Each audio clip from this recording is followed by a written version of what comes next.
بسم الله الرحمن الرحيم ألف لام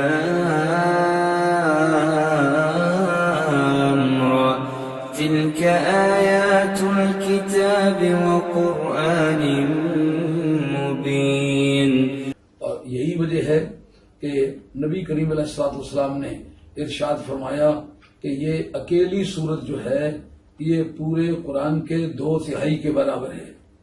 سورہ اخلاص کے بارے میں فرمایا کہ وہ قرآن مجید کے 1/3 کے برابر ہے، اور سورہ فاتحہ شریف میں مطلب بتایا کہ یہ 2/3 کے برابر ہے۔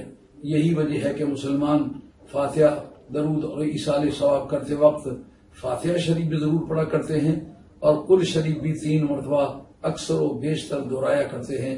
یہ مسلمانوں کا کسٹمری سسٹم ہے، اگرچہ یہ ان کے نظام رواج ہے، لیکن مسلمانوں میں جو چیز اللہ تواتر رواج کے طور پر بھی چلی آئے وہ بھی شرع میں دلیل تسلیم ہوتی ہے۔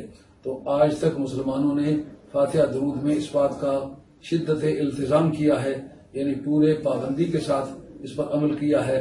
اس کا مقصد یہ تھا کہ 1 مرتبہ اگر پڑھی جائے گی فاتحہ شریف تو 2/3 کے برابر ہوگی، اور 3 مرتبہ سورہ اخلاص پڑھی جائے گی تو وہ پورے قرآن مجید کے برابر ثواب ہو جائے گا۔ تو ایک لمحے بھر میں یہ دونوں صورتیں پڑھ کے اگر بخش دی جائیں تو اس کا مقصد یہ ہوگا کہ ایک پورے قرآن اور قرآن کے 2/3 کا ثواب بھی یک وقت صاحب مزار کو پہنچ جائے گا، اور گھر والوں کی تسلی ہو جائے گی۔